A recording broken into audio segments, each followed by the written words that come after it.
Scarlett Monroe had a billionaire husband, a stunning mansion, and a baby on the way. She stood at the top of her grand staircase, ready to share the joyous news. But in one brutal moment, her world shattered. A hand on her back, a violent shove, and a sickening fall. As paramedics fought to save her, she saw her husband's mistress watching from the shadows, a silent witness to a crime no one else would believe happened. Before we begin, take a moment and comment your city below. It's always fascinating to see where everyone is tuning in from around the world. Now let's dive in. The scent of money and old-world roses clung to the air in their Atherton, California mansion. It was a scent Scarlett had once found intoxicating, the perfume of a life she'd only read about in novels. Now it mostly smelled of Dominic. Everything in the house did. The sprawling estate, with its pristine gardens and panoramic views of the Santa Cruz Mountains, was less a home and more a monument to her husband, Dominic Steele.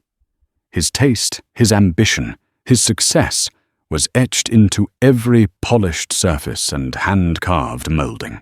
Scarlett traced the rim of a porcelain teacup, the morning light streaming through the floor-to-ceiling windows of the breakfast nook. Outside, a team of gardeners moved with silent, practiced efficiency, manicuring the already flawless landscape. They were part of the scenery, just like the expensive art on the walls and the staff who materialized only when needed. Scarlett often felt like part of the scenery herself, Dominic's most prized acquisition. They had met 7 years ago. She was a fledgling art curator, full of passion for Renaissance portraiture, working at a small but respected gallery in San Francisco. He was the charismatic tech mogul, the visionary behind a revolutionary data mining company that had made him a billionaire before 30. He'd walked into her gallery to purchase a piece for his office lobby, and had, in his own words, decided he needed the curator as well. Their courtship had been a whirlwind of extravagant dates, private jets to Paris for dinner, and declarations of love that felt as grand and dizzying as the lifestyle he offered. He'd admired her intelligence, her quiet grace, and what he called her untouched quality. He made her feel seen in a way no one ever had. She, in turn, was captivated by his drive, his sharp intellect, and the vulnerability he showed her in rare, quiet moments. She fell in love not with the billionaire, but with the man who claimed he'd been waiting his whole life for someone who didn't care about his money. It was a beautiful, seductive lie they both chose to believe. The wedding was an event the society pages talked about for months. Scarlett, in a custom Vera Wang gown, had felt like she was stepping into a fairy tale. But castles, she soon learned, could be beautiful prisons. Dominic's love was possessive, his admiration conditional. He loved her as his wife, the elegant, poised woman who charmed his business partners and ran his philanthropic foundation with effortless grace. He encouraged her to quit her job at the gallery, framing it as a chance for her to focus on more important things, on them. Slowly, methodically, he had isolated her, severing her ties to her old life until her world revolved entirely around him. Her friends, with their 9-to-5 jobs and ordinary problems, drifted away, intimidated by the sheer scale of her new reality. "You're a steal now, darling," he'd say, his hand possessively on her waist at yet another gala. "You represent me," and she did. She played the part perfectly. But in the quiet hours of the night, when Dominic was asleep beside her, a profound loneliness would wash over her. She missed the smell of turpentine and old canvas in her small studio apartment. She missed the easy camaraderie with her colleagues, the thrill of discovering a new artist. She missed the woman she had been, the one who had opinions that weren't simply echoes of Dominic's. Now at 29, she was pregnant. The 2 blue lines on the test stick a week ago had sent a jolt of pure, unadulterated joy through her, followed swiftly by a wave of terror. A baby. Their baby. This would be the one thing that was truly hers, a part of her soul taking root in this gilded cage. It would also be the final, unbreakable link to Dominic. The thought was both a comfort and a curse. She hadn't told him yet. She wanted to wait for the perfect moment, to craft a memory as flawless as the life they presented to the world. She'd planned a special dinner for tonight, just the two of them. She'd wear the blue dress he loved, the one that matched her eyes, and after their favorite meal, she would give him a small, elegantly wrapped box. Inside would be a tiny pair of silver baby shoes. A shadow fell over her. Dominic stood in the doorway, already dressed in a tailored Tom Ford suit, his phone pressed to his ear. He was always on the phone. His dark hair was perfectly styled, and his jaw was set with the focused intensity that had built his empire. He ended his call with a clipped, "Handle it," and turned his attention to her. His smile didn't quite reach his eyes. "Morning, darling," he said, striding over to kiss her forehead. It was a gesture that felt more like a branding than an act of affection. "Big day. We're closing the merger with Omnicorp. That's wonderful, Dominic." She tried to infuse her voice with the appropriate level of enthusiasm. His work was everything. His moods, their schedule, their entire existence was dictated by the rise and fall of the stock market and the relentless pursuit of his next acquisition. He barely registered her response, already pouring himself a coffee, his gaze fixed on the tablet displaying market data. "It's going to be a bloodbath for them, but a huge win for us. We'll be the largest data analytics firm on the planet." He took a sip of coffee, his eyes scanning the screen. "Don't forget, we have the Hamiltons' charity dinner tonight." Scarlett's heart sank. "Tonight? But I thought... I was hoping we could have a quiet evening at home. I was going to cook." He finally looked at her, a flicker of annoyance in his steel-grey eyes. "Scarlett, we've had this on the calendar for months. Bill Hamilton is a key board member at Omnicorp.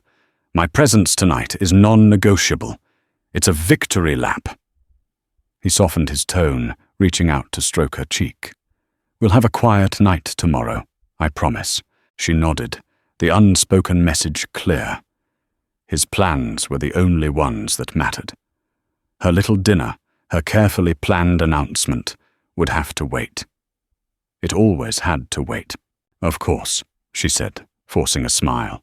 "I'll make sure my dress is ready." "That's my girl," he said, his attention already back on his tablet. "Oh, and Renee will be stopping by this afternoon to go over the guest list and seating chart for the Foundation's gala next month. Try to be efficient. I need her back at the office by 3, Renee." The name landed like a stone in Scarlett's stomach. Renee Ashford was Dominic's chief of staff, a woman who was as ambitious and polished as he was. She was sharp, beautiful, and utterly devoted to Dominic. Scarlett had always felt a prickle of unease around her. It was in the way Renee looked at Dominic, a proprietary gleam in her eyes that went beyond professional admiration. It was in the way Dominic spoke of her, with a respect and reliance that felt different from how he spoke of anyone else. Scarlett had once tried to voice her discomfort, but Dominic had dismissed it as petty jealousy. "You're being insecure, Scarlett. Renee is indispensable. Don't create drama where there is none." So she had buried her suspicions, telling herself she was being paranoid. Dominic was a powerful, attractive man. Of course women would admire him. But the feeling lingered, a cold knot of dread she couldn't unravel. As Dominic left the room, his voice already booming into his phone on another call, Scarlett looked out at the perfect garden again. The roses, in their vibrant, flawless bloom, suddenly seemed suffocating. They were beautiful, yes, but they were cultivated, controlled, their wildness tamed to fit a rich man's vision of perfection. Just like her, she placed a protective hand over her still flat stomach. A secret, a hope, a life that was hers alone. Tonight, she thought with a surge of defiance. I'll tell him tonight, after the charity dinner. I won't let him push it aside again. She would reclaim this moment, this joy. It was a small rebellion, but it was a start. In this house of glass and secrets, it was the only thing she could hold on to. The day unfolded in a blur of obligations. There was the call with the caterer for the foundation gala, the fitting for the Hamiltons' dinner, and the hollow, performative chat with Renee. Dominic's chief of staff arrived precisely at 1 o'clock, her presence filling the cavernous living room with an energy that was both electric and unnerving. Dressed in a sleek, form-fitting sheath dress, Renee was the epitome of corporate chic. She was a woman who knew what she wanted, and Scarlett suspected, knew exactly how to get it. "Scarlett," Renee greeted her, her smile bright but her eyes coolly analytical. "Dominic said you'd be ready for me." "Yes, come in, Renee."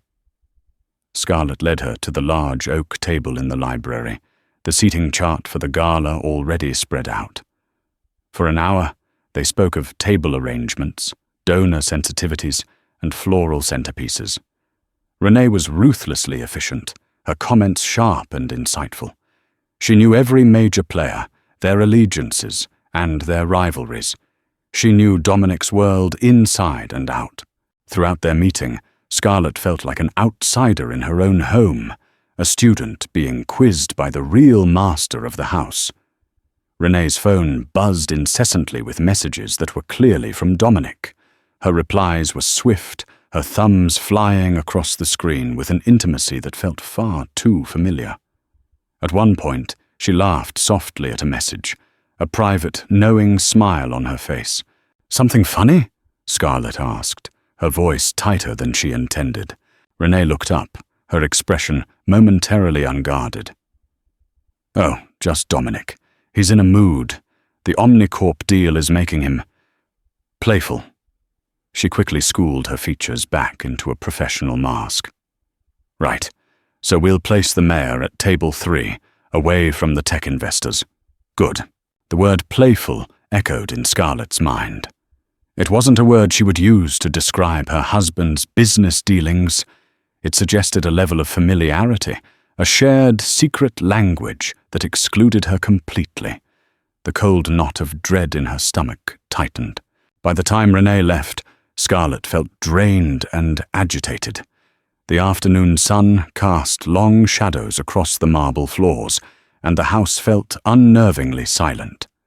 She walked upstairs to their master suite, the silver baby shoes still in their gift-wrapped box on her vanity. Her reflection in the mirror seemed pale and uncertain.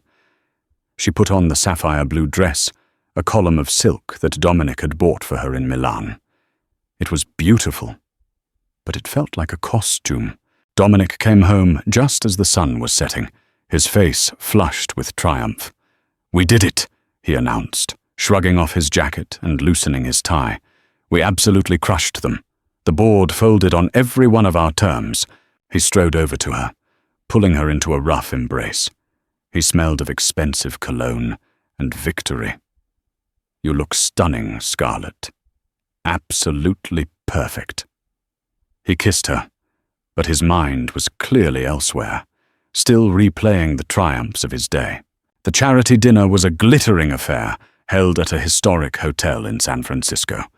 Scarlett was on autopilot, smiling, nodding, and making polite conversation with people whose names she barely remembered. She felt Dominic's hand on the small of her back all night, a constant, proprietary pressure. He was showing her off, his beautiful, elegant wife, the perfect accessory to his latest conquest. She watched him across the ballroom, holding court, his laughter booming, his charisma drawing people into his orbit like moths to a flame. And she saw it. The lie she had been telling herself for years, finally crumbled. He wasn't the man who loved her for her quiet grace. He was a man who loved power, and she was simply another one of his assets, a symbol of his status. The realization didn't come with a crash, but with a slow, sickening certainty that settled deep in her bones. They arrived home just after midnight. The house was dark and silent, the staff having long since retired. Dominic was still riding the high of his victory, pouring them both a glass of scotch at the bar in their living room. "To the new empire," he said, raising his glass. Scarlett didn't take the one he offered her. "I can't," she said softly. He frowned. "Don't be a bore, Scarlett. It's a celebration." "I can't, Dominic. I'm pregnant." The words hung in the air, fragile and momentous. She watched his face, searching for the flicker of joy, the surprise, the love she had so desperately hoped to see. Instead, his expression went blank. The triumphant glow vanished, replaced by a cold, calculating stillness. "Pregnant?" he repeated, the word flat, devoid of emotion. "Yes," she said, her voice trembling slightly. She forced a smile, trying to recapture the magic of the moment she had planned. "I was going to tell you tonight, properly. I bought you something." He didn't ask what it was. He just stared at her, his grey eyes turning to chips of ice. "How?" The question was so cold, so clinical, it felt like a slap. "What do you mean, how? We're married, Dominic." "We were careful," he said, his voice low and dangerous. "I was careful. Sometimes things just happen," she whispered, the joy she'd been clinging to now curdling into fear. This wasn't right. This wasn't how it was supposed to be. He set his glass down with a sharp click. "No, not now. This is not happening now." He began to pace, his movements agitated, predatory. "A baby. My God, Scarlett. Do you have any idea what this means? The timing is catastrophic. We just closed the biggest deal of my life. I need to be focused. I can't be distracted by this." "A distraction?" Her voice cracked. "Dominic, this is our child."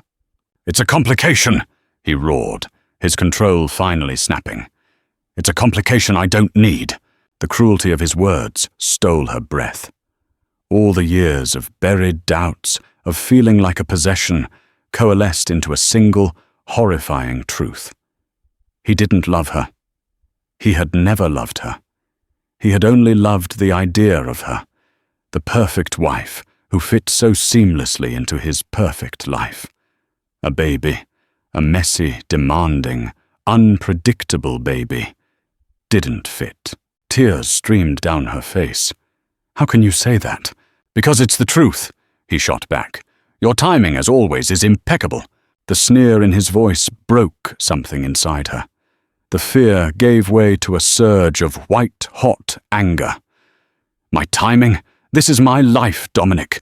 It's not just some entry on your corporate calendar." She turned and fled, not knowing where she was going, just needing to get away from him, from the cold, monstrous stranger he had become. She ran towards the grand, sweeping staircase, her hand clutching the smooth, polished wood of the banister. She had to get to her room, lock the door, protect the tiny life inside her. She was halfway up when she heard his footsteps behind her, fast and heavy. "Scarlett, don't you walk away from me," he yelled. She glanced back, her heart pounding in her chest. The look on his face was one of pure, unrestrained fury. It was a look she had never seen before, and it terrified her. She took another step up, and then it happened. A hard, brutal shove in the center of her back. The world tilted. The air was ripped from her lungs. For a split second, she was suspended in disbelief, her mind refusing to process the betrayal. Then, gravity took over. She tumbled forward, her body weightless and clumsy. Her head hit the edge of a step with a sickening crack. The world exploded into a kaleidoscope of sharp, blinding pain and spiraling darkness. Her hands flew instinctively to her stomach, a desperate, futile gesture to protect her child. The last thing she saw before her consciousness faded was a figure standing at the bottom of the stairs, silhouetted in the dim light from the living room. It wasn't Dominic. It was a woman, her form frozen in the shadows. It was Renee. Renee Ashford's heart hammered against her ribs like a trapped bird. One moment, she was standing in the shadows of the grand foyer, her purpose a venomous cocktail of jealousy and desperation. The next, she was a spectator to a horror show. She had seen Scarlett run, heard Dominic's enraged roar, and watched as he lunged up the stairs after his wife. And then, the shove. It wasn't a stumble. It wasn't an accident. It was a deliberate, violent act. She saw Scarlett's body pitch forward, a graceful arc of blue silk turned into a broken, tumbling mess. The sound was something Renee would never forget, a series of dull, wet thuds, punctuated by a sharp crack as Scarlett's head connected with the marble. The final sound was a soft, heavy slump as she came to rest at the bottom of the stairs, a crumpled heap of discarded beauty. For a long, silent moment, no one moved. Renee was frozen, her mind struggling to reconcile the Dominic she knew, the powerful, controlled, seductive man, with the monster who had just pushed his pregnant wife down the stairs. Dominic stood on the landing, his chest heaving, his face a mask of shock, as if his own actions had surprised him. Then, the shock on his face morphed. It was a terrifyingly swift transformation. The raw fury drained away, replaced by a cold, sharp-eyed calculation. He looked down at Scarlett's still form, then his eyes darted around the cavernous hall and landed directly on Renee. He saw her, their eyes locked. In that single, shared glance, an entire unspoken conversation took place. Renee saw his panic, his guilt, and a chilling, desperate plea. He wasn't just looking at his mistress, he was looking at his only alibi, his only potential savior. And Renee, in that same instant, understood the power she now held. She had come here tonight to end things. Not with Dominic, but with his wife. She'd parked her car down the street and slipped in through the service entrance, a key Dominic had given her months ago resting heavy in her pocket. She had been waiting for the right moment to confront Scarlett, to lay her claim, to tell her that she was the one Dominic truly loved, the one he truly needed. She had imagined tears, maybe a shouting match, but ultimately Scarlett's graceful, defeated exit. She had not imagined this. Dominic was the first to move. He scrambled down the stairs, his movements jerky and unnatural. "Scarlett!" he cried out, his voice a theatrical performance of anguish. He knelt beside her, his hands hovering over her body, afraid to touch. "Oh my God, Scarlett, baby! What happened?" He looked up at Renee again, his eyes boring into hers, silently coaching her, pleading with her. Play along, Renee's mind raced. Call the police? Scream? Run? If she told the truth, Dominic's life would be over. And hers? She was his accomplice in adultery, now a witness to attempted murder. They would drag her through the mud, her career would be destroyed, and the future she had so carefully constructed around him would be annihilated. But if she lied, if she helped him, he was her everything. For 2 years, she had dedicated her life to him. She'd been his strategist, his confidant, his secret lover. She had sacrificed her own ambitions to fuel his, believing that when he finally reached the pinnacle of his power, he would pull her up to stand beside him. He had promised her. "Just be patient, Renee," he'd murmur in the dead of night, in hotel rooms and in the back of his car. Scarlett is a complication. But you are the future, now looking at the complication bleeding on the marble floor. Renee made her choice. It was a decision born not of love, but of a desperate, selfish need for survival. She had invested too much to walk away with nothing. She stepped out of the shadows, her face a carefully constructed mask of shock and concern. "Dominic, what happened? I heard a scream." He looked up, relief washing over his features. "I don't know. We were talking. She was upset. She must have tripped." He was already building the narrative, the foundation of the lie they would have to live. "Is she breathing?" Renee asked, her voice commendably steady. Dominic finally touched Scarlett, his fingers going to her neck. "Yes, there's a pulse. It's faint. We have to call 911. He pulled out his phone, his hands shaking, but his voice, when he spoke to the dispatcher, was a masterpiece of panicked control. "My wife, she's fallen down the stairs. She's pregnant. Please, you have to hurry."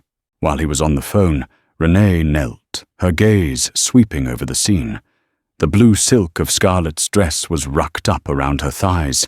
A dark, ugly bruise was already forming on her temple, but the most horrifying sight was the dark stain spreading on the back of the dress near the floor. Blood. The wail of sirens grew closer, a sound that signaled both rescue and judgment. Dominic ended the call and looked at Renee, his eyes wild. "You were just arriving," he said, his voice a low, urgent whisper. "You were dropping off some papers I forgot. You heard her scream as you came in. You saw her fall. You saw her trip." "Dominic, say it, Renee," he hissed, his grip tightening on her arm. "You saw her trip. Her heel caught on the runner." Renee looked at the top of the stairs. The runner was perfectly smooth. But it was his word, their word, against a woman who couldn't speak. "Her heel caught," Renee repeated, the lie tasting like ash in her mouth. "She tripped." The paramedics burst in, a whirlwind of focused, life-saving energy. They swarmed around Scarlett, their voices a calm, professional litany of medical terms. Unresponsive female, late 20s, visible head trauma, possible spinal injury. Dominic hovered over them, playing the part of the distraught husband perfectly. He answered their questions, his voice choked with emotion. "She's 16 weeks pregnant. Is the baby okay? Please, you have to save the baby." Renee watched from the sidelines as they carefully loaded Scarlett onto a backboard, a neck brace secured around her throat. One of the paramedics, a woman with kind, tired eyes, glanced at Renee. "Did you see what happened?" Renee's heart seized. This was it. The moment to tell the truth or seal the lie. She looked from the paramedic to Dominic, whose desperate gaze was fixed on her. "She was coming down the stairs," Renee said, her voice a near whisper. "She seemed to catch her heel. It was so fast. She just tumbled." The paramedic nodded, accepting the story without question, her attention already back on her patient. 2 police officers arrived next, their presence shifting the atmosphere from medical emergency to potential crime scene. They separated Dominic and Renee, their questions more pointed. Renee repeated her story to a stern-faced officer, her hands clasped tightly in front of her to stop them from shaking. She focused on the details Dominic had given her, embellishing them, making them sound real. The treacherous heel, the awkward stumble, the tragic accident.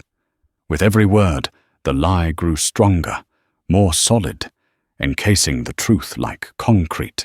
She watched as the other officer spoke with Dominic. He was crying now, actual tears streaming down his face. It was a breathtaking performance. He was the picture of a devastated husband, his world crumbling around him. Renee felt a strange mix of admiration and revulsion. He was a monster, but he was a brilliant one. As the ambulance pulled away, its lights flashing silently in the night, a profound and chilling quiet descended on the house. It was just Renee and Dominic, standing in the grand foyer, a few feet from the dark stain on the marble floor. Dominic finally looked at her, his mask of grief falling away to reveal a raw, terrifying vulnerability. "Thank you," he whispered, his voice hoarse. Renee didn't answer. She just stared at the spot where Scarlett had lain. She had come here for a confrontation, to claim her prize. Instead, she had become a conspirator. She was bound to him now, not by love or loyalty, but by a terrible, shared secret.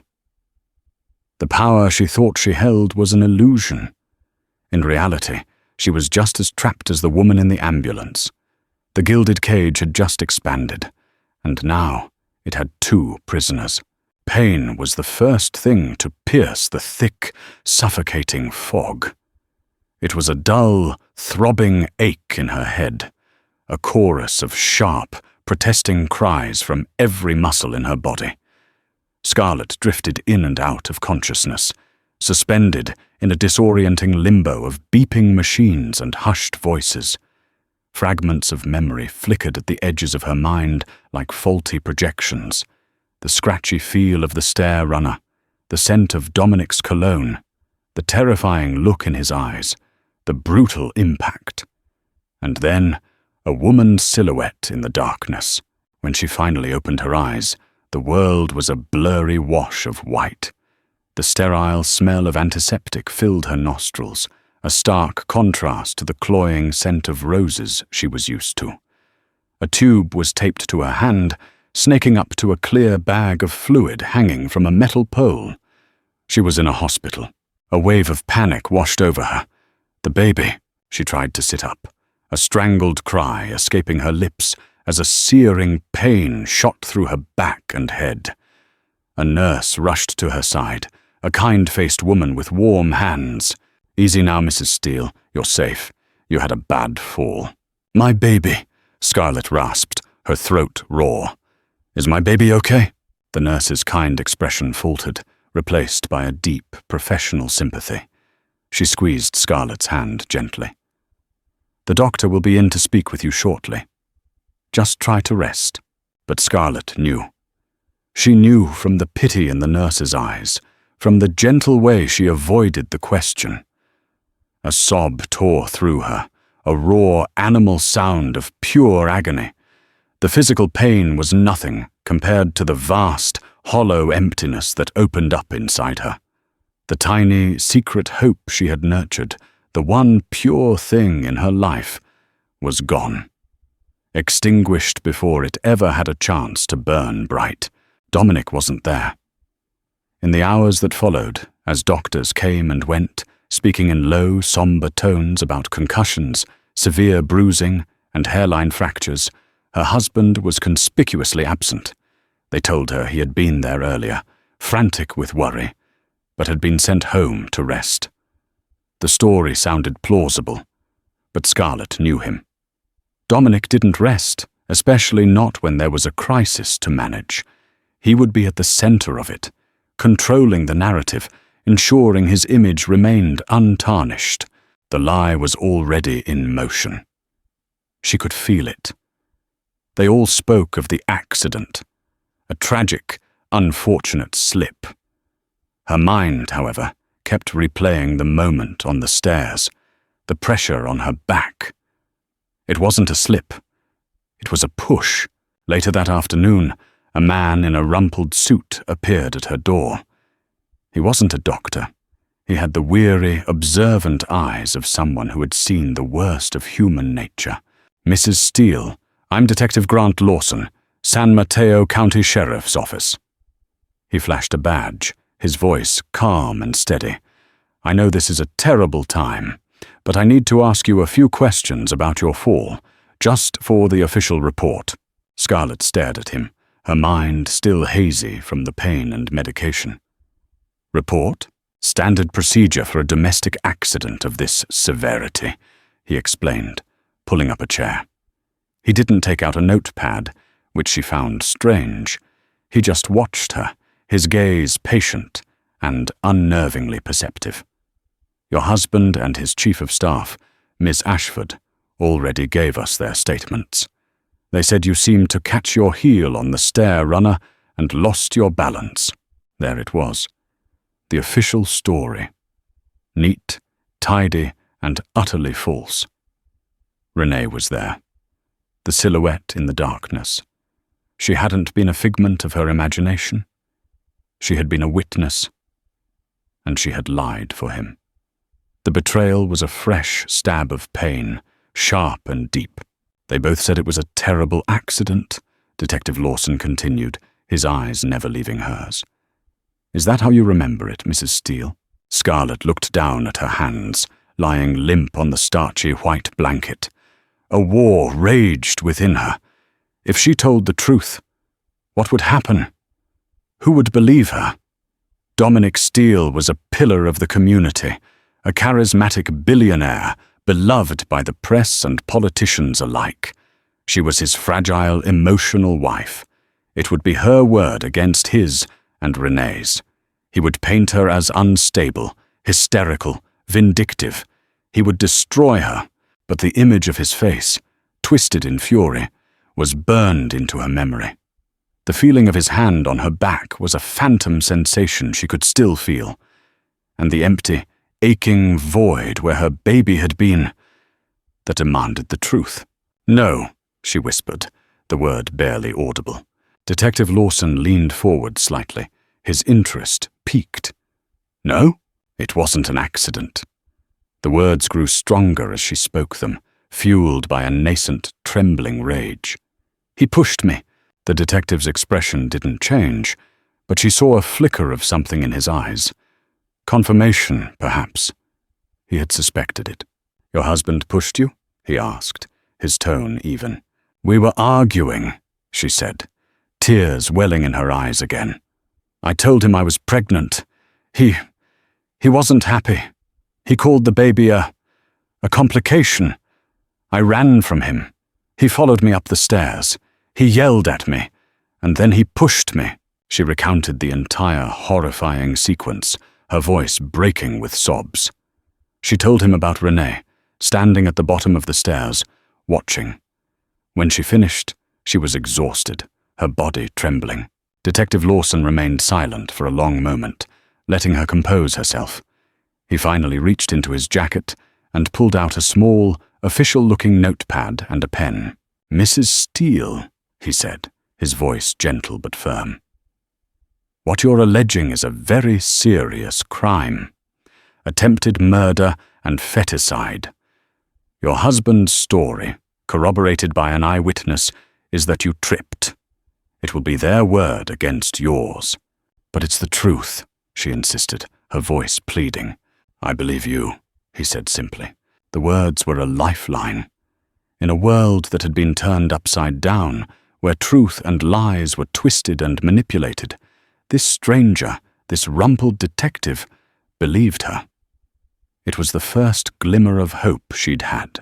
But believing you and proving it are two different things, he continued, his expression grim. Dominic Steele is a powerful man. He'll have the best lawyers money can buy. They will try to discredit you in every way imaginable. Are you prepared for that? Was she? A week ago, she was a pampered wife, living in a gilded cage, her biggest worry what to wear to a charity dinner. Now, she was facing a battle against a ruthless, powerful man who had tried to kill her and her child. She was broken, grieving, and utterly alone. She looked down at her stomach, placing a hand over the emptiness. The fight wasn't just for her anymore. It was for the child she had lost. It was for the justice the tiny, stolen life deserved. She met the detective's gaze, her own eyes hardening with a resolve she didn't know she possessed. Yes, she said, her voice clear and strong. I'm prepared. The detective gave her a small, encouraging nod. Good, he said. Then let's get to work. He clicked his pen, ready to write. Tell me everything, Mrs. Steele, from the very beginning. And for the first time since she woke up in this sterile white room, Scarlett felt like she wasn't just a victim. She was a survivor, and her story was finally being heard.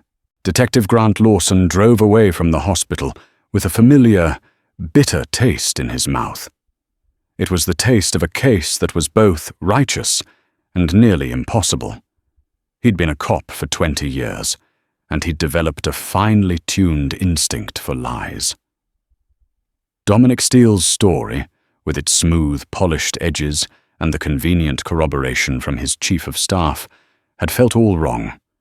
It was too perfect, too clean for a moment of sudden, chaotic tragedy. Scarlett Steele, on the other hand, was a mess of raw, unfiltered grief and trauma. Her story was fragmented, emotional, and utterly believable. The problem, as he'd told her, was proof. In a court of law, a compelling narrative from a grieving victim often wasn't enough to overcome a powerful man's plausible deniability. Lawson started where he always did, with the details. He went back to the Steele mansion the next day. The official police tape was gone, but the house still felt like a crime scene. A cleaning crew had been through.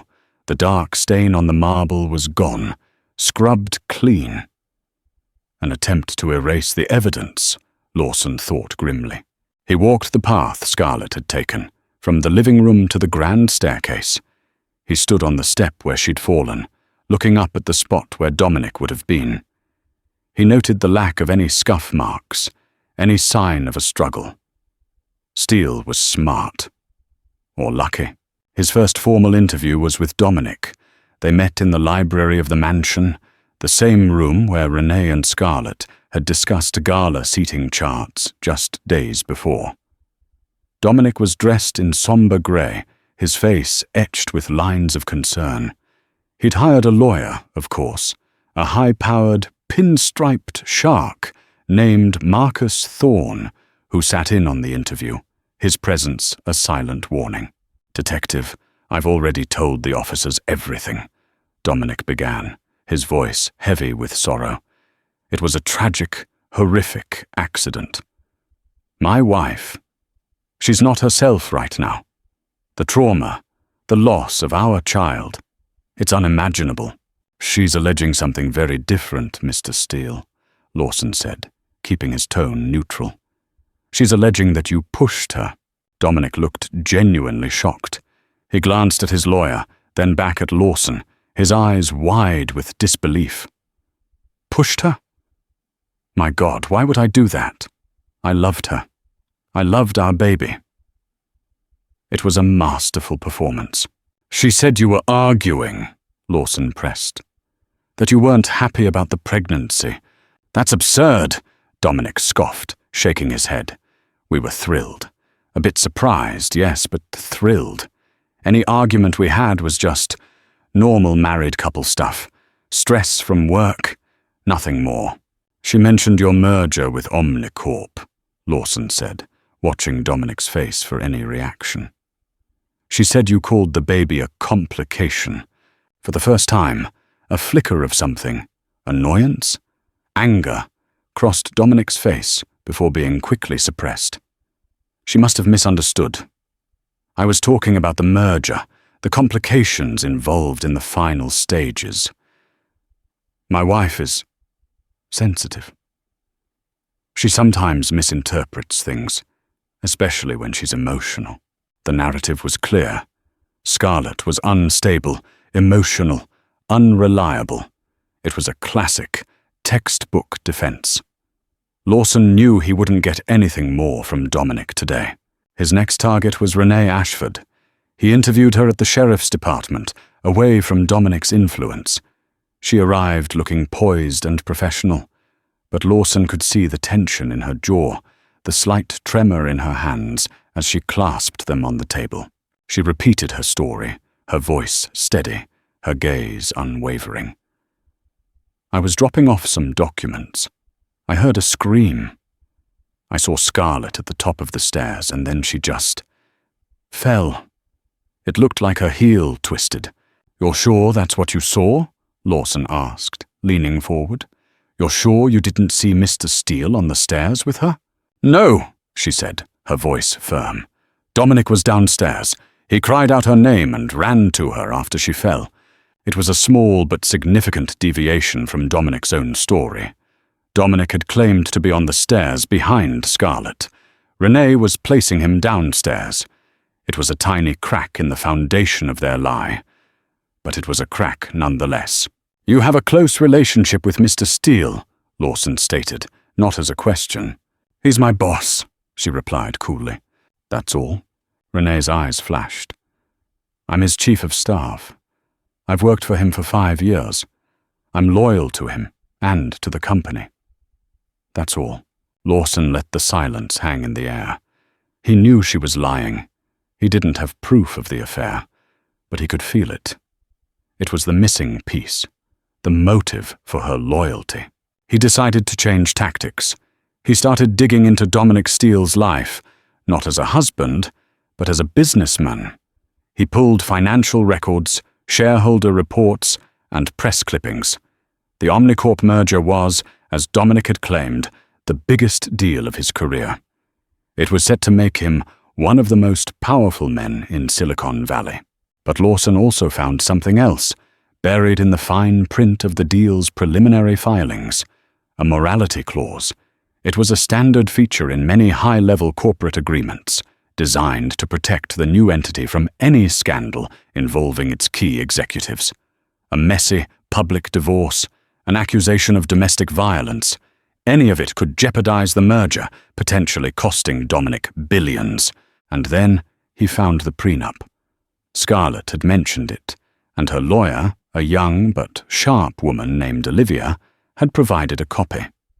In the event of a divorce initiated by Scarlett, she would receive a respectable but, for a billionaire's wife, relatively modest settlement of $10 million. However, in the event of Dominic's death, she stood to inherit half of his estate. But there was a crucial clause. If the divorce was due to Dominic's infidelity, the prenup was void, and Scarlett would be entitled to a full half of their community property, a sum that would be counted in the billions. Suddenly, the motive wasn't just about avoiding a complication. If Scarlett had discovered his affair with Renee, and her unease around Renee suggested she was close, and filed for divorce, the resulting scandal and financial fallout would be catastrophic. It would destroy the Omnicorp deal and cost him a fortune. But with Scarlett dead, he would be the grieving widower, his reputation intact, the merger secure, and his fortune safe. He hadn't succeeded in killing her, but he had eliminated the other problem: the baby. Without a child, a divorce would be simpler, cleaner. He had tried to solve all his problems with one violent, brutal push. Lawson felt a cold certainty settle over him. He had the motive. He had the victim's testimony. All he needed was to break the alibi. All he needed was to break Renee Ashford. He decided to pay her an unscheduled visit at her upscale apartment in Palo Alto.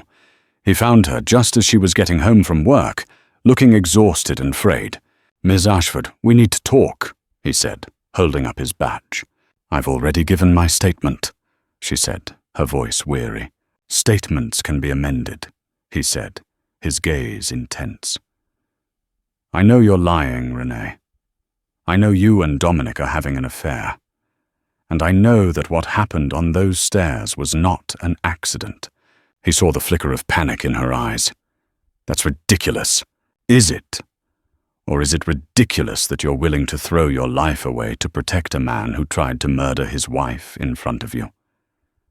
"We're pulling phone records, Renee. Text messages, call logs, hotel receipts. It's only a matter of time before we prove the affair. And when we do, your testimony as a loyal employee falls apart. You become an accomplice, an accessory after the fact to attempted murder." He let the words sink in, watching her carefully constructed composure begin to crumble. "He's using you, Renee. He needed a witness to back up his story, and you were there. Do you really think he's going to stand by you when this all comes crashing down? He'll sacrifice you to save himself. Men like Dominic Steele, always do. Tears welled in her eyes. She looked away, her jaw trembling. She was trapped, and she knew it. "Think about it," Lawson said, his voice softening slightly. "Think about what you saw. Think about what's right.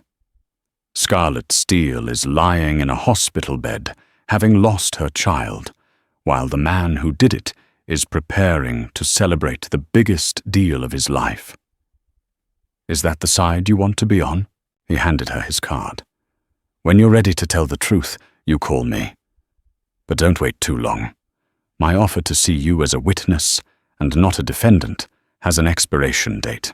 He left her there, standing in the doorway of her lonely, expensive apartment, the foundations of her carefully built world cracking beneath her feet. He didn't know if she would call, but he had planted the seed of doubt, the poison of self-preservation. And in a world built on lies, sometimes that was all it took to bring the whole rotten structure tumbling down. The days in the hospital bled into one another, a monotonous cycle of pain, grief, and physical therapy. Scarlett's body was slowly healing. The bruises faded from angry purple to a sickly yellow-green, and she could now walk the length of the hospital corridor with the aid of a walker, each step a testament to her quiet, stubborn will. But her spirit remained a shattered landscape. The emptiness within her was a constant, physical ache, a phantom limb where her hopes for a child had been. Dominic had visited once, accompanied by his lawyer. He had stood at the foot of her bed, his face a mask of practiced sorrow, and spoke of his undying love and his devastation over their tragic loss. He never once met her eyes. Scarlett had stared at him, her heart a cold, dead weight in her chest, and said nothing. Her silence was her only weapon, and it seemed to unnerve him more than any accusation could. After 5 excruciating minutes, he and his lawyer had left. He had not been back since. Her only regular visitor was Detective Lawson, who would stop by every few days with quiet updates and a container of surprisingly good coffee from a deli near the station. He never pushed her, never pressed for details she wasn't ready to give. He just sat with her, his presence a steady, reassuring anchor in the storm of her grief. He told her about the morality clause, the prenup, the motive. He told her he was building a case. It was a slow, painstaking process, but he was not giving up. Her lawyer, Olivia Mercer, was another source of strength. A sharp, no-nonsense woman in her early 30s, Olivia was a fierce advocate. She handled the barrage of legal notices from Dominic's team, shielding Scarlett from the worst of it. She was preparing for the divorce, but also for the criminal case she hoped would follow. "He's trying to paint you as mentally unstable," Olivia explained during one visit, her eyes flashing with anger as she reviewed a document from Dominic's lawyer. "He's filed a motion to have you psychologically evaluated, claiming your allegations are a product of grief-induced delusion." "He's trying to have me declared crazy," Scarlett said, the words flat and emotionless. It was exactly what she had expected.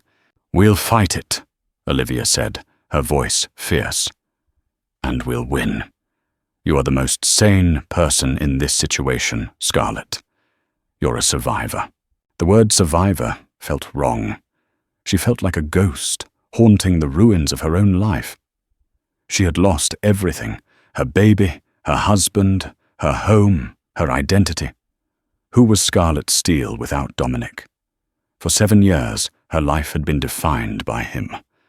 Now, adrift, she felt terrifyingly anonymous. The turning point came on a grey, drizzly afternoon, 2 weeks after the fall. An older woman with kind, gentle eyes and silver hair tied in a loose bun appeared at her door. She introduced herself as Teresa Langford, a volunteer grief counselor with the hospital. "I was so sorry to hear about your loss," Teresa said, her voice soft and soothing. Scarlett braced herself for the usual platitudes, the well-meaning but empty phrases about time healing all wounds. But Teresa just sat with her in silence for a few minutes, her presence calm and accepting. "It's all right to be angry," Teresa said finally, her gaze deeply compassionate. "You have every right to be." And with that simple validation, the dam inside Scarlett broke. The grief she had held so tightly, the rage she had suppressed, came pouring out in a torrent of ragged, gut-wrenching sobs. She wept for her lost child, for the years she had wasted, for the woman she had allowed herself to become. She wept until she was empty, exhausted, and utterly spent.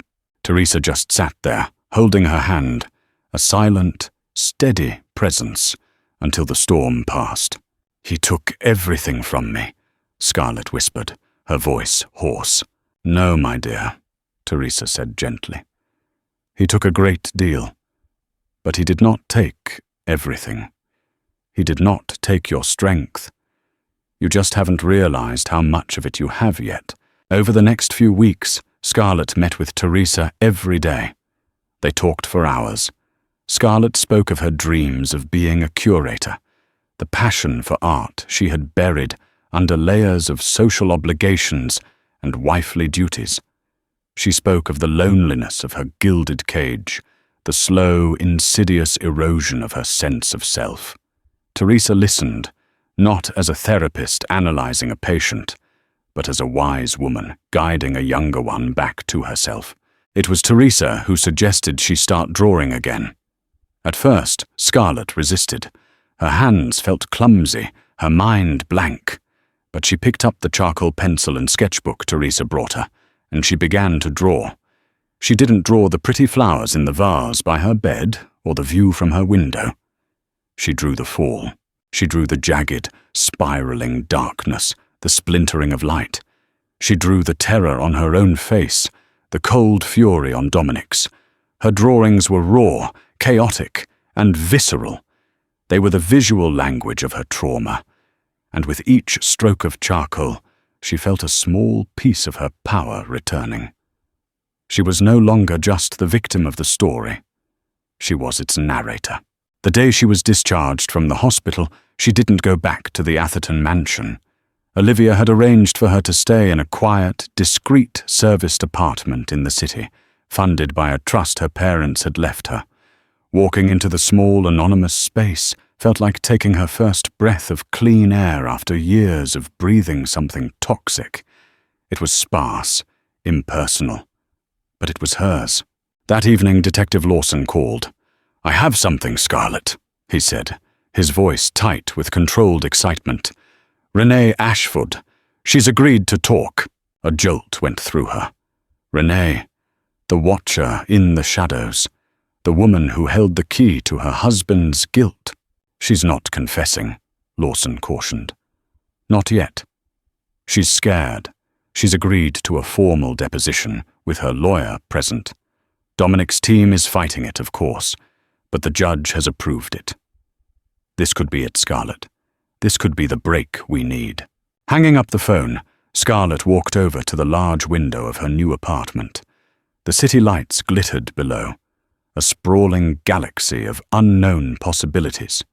For the first time in a long time, she didn't feel afraid. She felt a flicker of something new, something fierce and unfamiliar. She thought of the mythical phoenix, the creature that rises from the ashes of its own destruction, reborn and more powerful than before. Her old life had been burned to the ground. The fire had been excruciating, the loss unimaginable. But as she stood there, looking out at her new, uncertain future, she realized that the fire hadn't just destroyed her. It had also set her free. The ashes were still settling, but deep within them, something was beginning to stir. A woman she had forgotten existed was preparing to rise. The law office where the deposition was held was a sterile, soulless place, all glass walls and muted grey tones. It felt like a modern-day arena, a place where battles were fought not with swords, but with carefully chosen words and veiled threats. Scarlett sat beside her lawyer, Olivia Mercer, her hands clasped tightly in her lap. Her heart was a frantic drum against her ribs. Across the long, polished conference table sat Dominic and his lawyer, Marcus Thorne. Dominic looked confident, almost bored, as if this were just another tedious business meeting. He refused to look at Scarlett. Then Renee Ashford walked in, flanked by her own lawyer.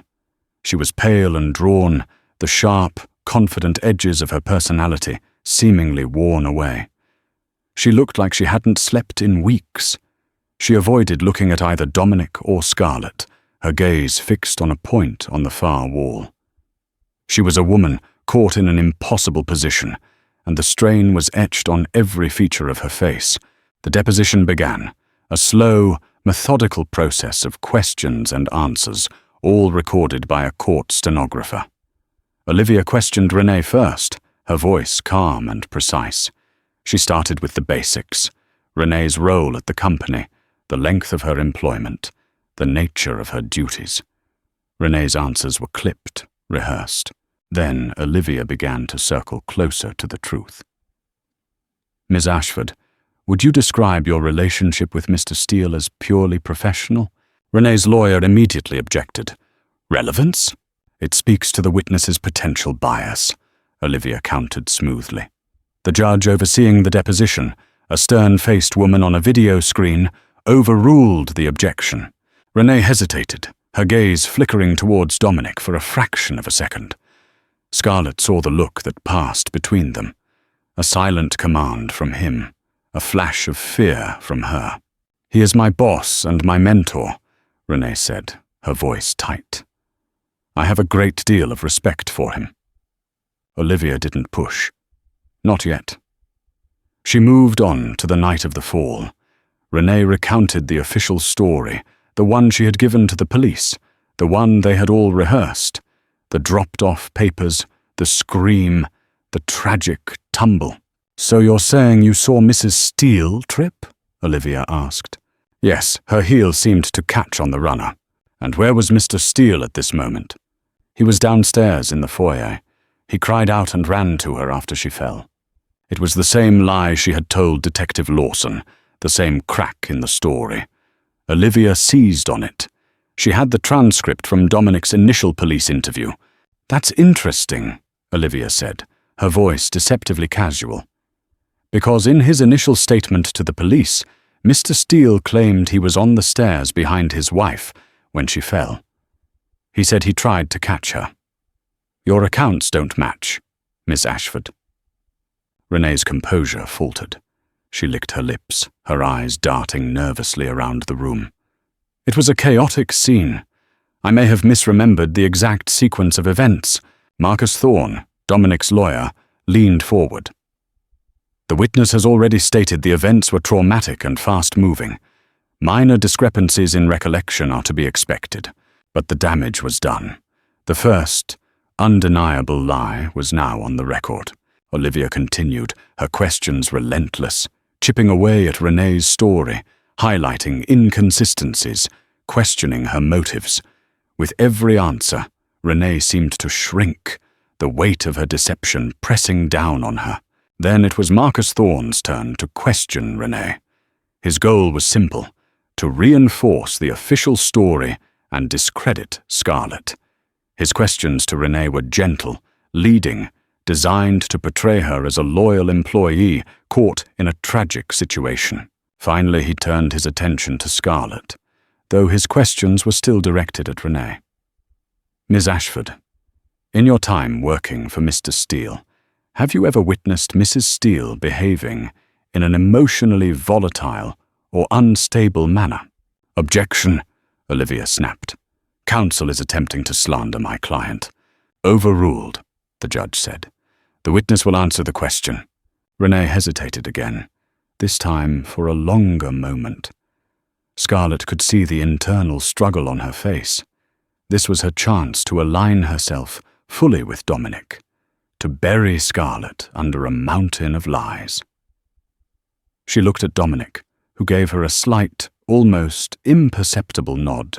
"Scarlett, Mrs. Steele was always very gracious," Renee said, her voice barely a whisper. But she seemed unhappy, prone to moments of sadness. It was a carefully worded, damaging statement. It painted Scarlett as a fragile, melancholic figure, lending credence to Dominic's claim that her accusations were born of delusion. Scarlett felt a surge of cold fury. She had sat here in silence, listening to these people twist the truth, dissect her character, and erase her pain. She would not be silent anymore. She leaned over to Olivia and whispered, "Ask her about the baby shoes." Olivia looked at her, a question in her eyes. Scarlett just nodded. Olivia rose. Just one more line of questioning for Ms. Ashford. "On the night of the incident, did you see a small, gift-wrapped box on Mrs. Steele's vanity table?" The question seemed to come from nowhere. Renee looked confused. I don't recall." "Let me refresh your memory," Olivia said, placing a small silver-wrapped box on the table. It was the box, the one Scarlett had asked Detective Lawson to retrieve from the house. This box.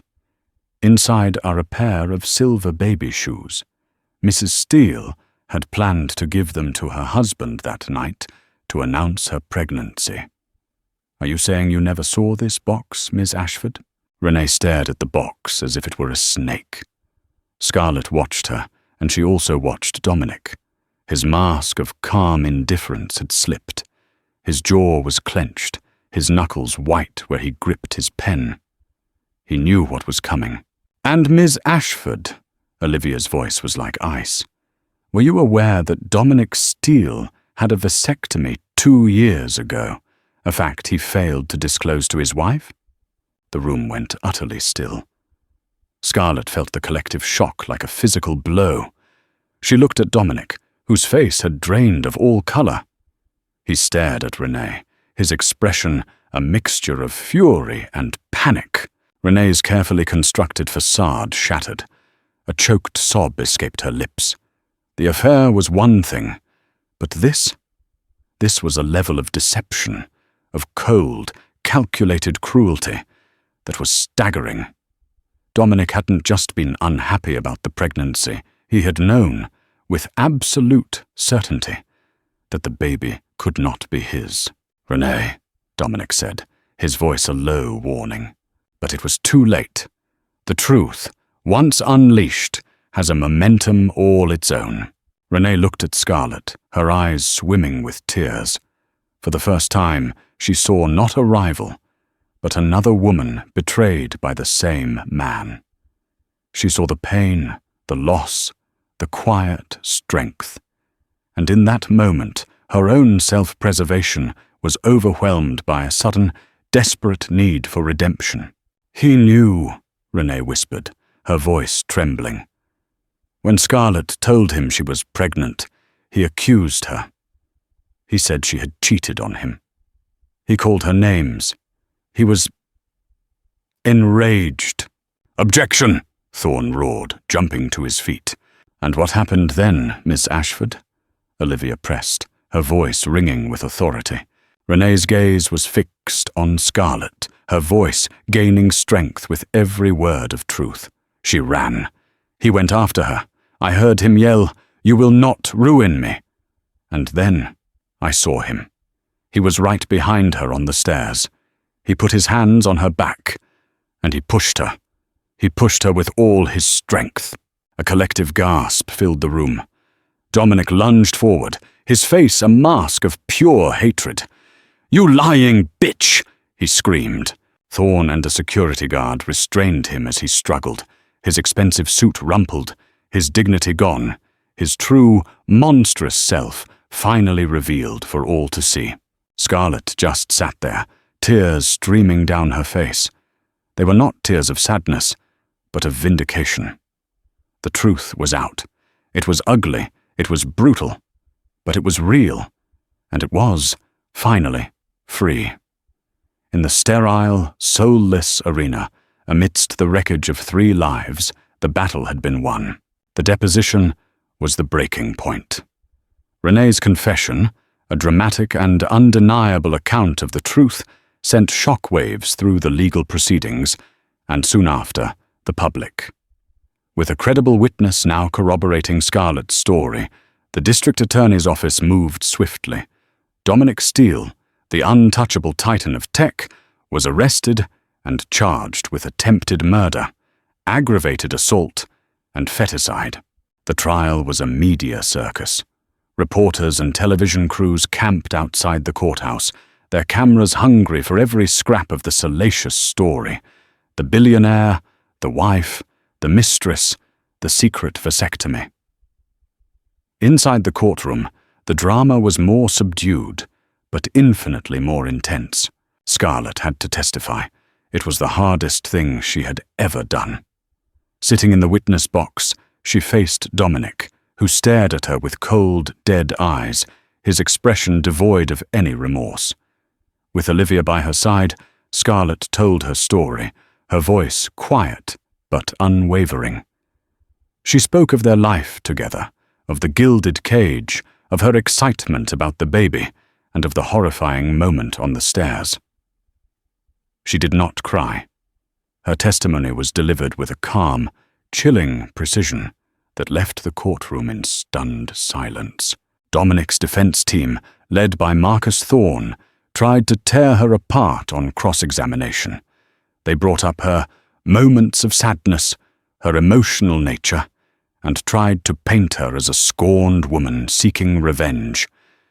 But Scarlett held her ground. Her drawings, the raw, visceral charcoal sketches of her trauma, were entered into evidence. They were more powerful than any photograph, a direct window into her experience that the jury could not ignore.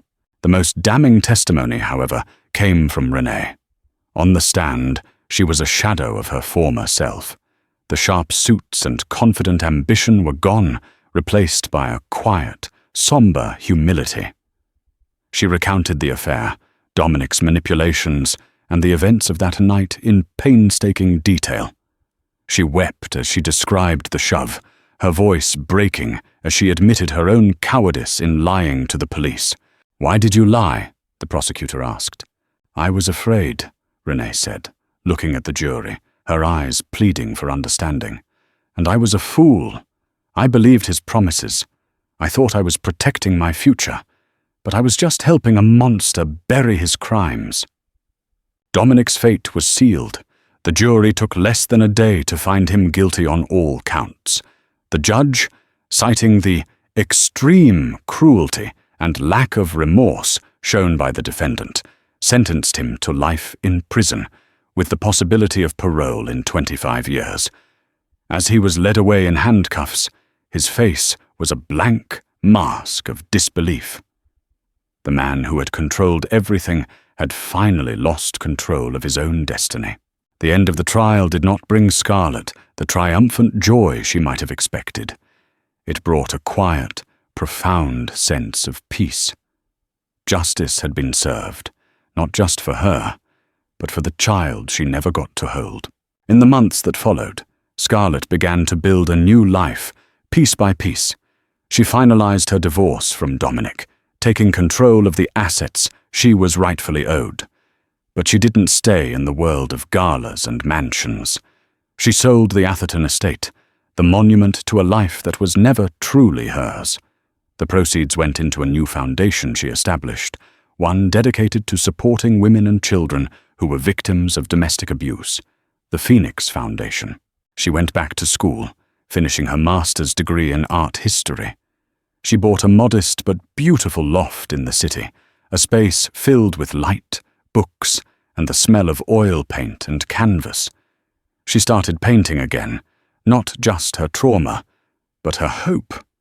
Her canvases were filled with bold colors, with images of strength and resilience, of light breaking through darkness.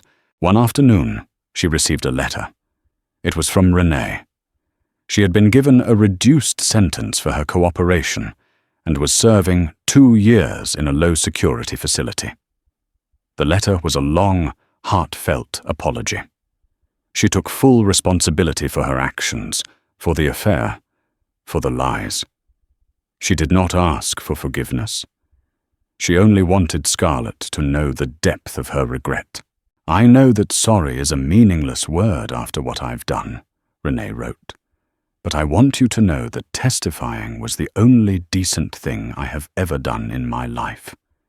You showed me what real strength is. I hope one day I can find a fraction of the courage you have." Scarlett folded the letter.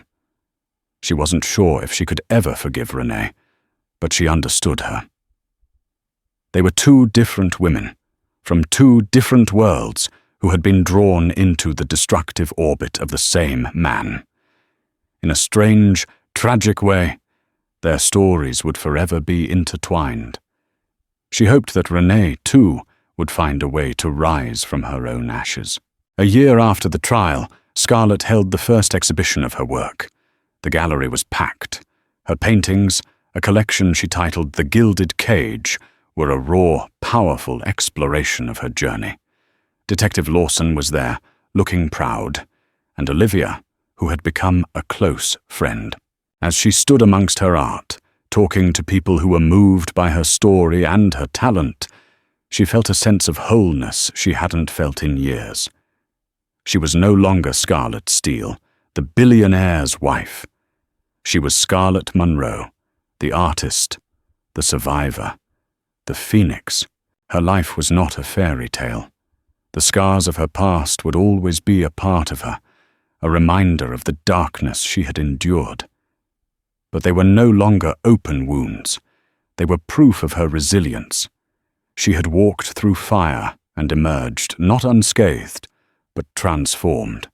She was free, and her future, like the blank canvas waiting for her in her sunlit studio, was full of infinite possibility. Thank you for watching this story of heartbreak and resilience. The journey of Scarlett Munro reminds us that the most beautiful lives can hide the darkest secrets, and true strength is often forged in the most devastating fires.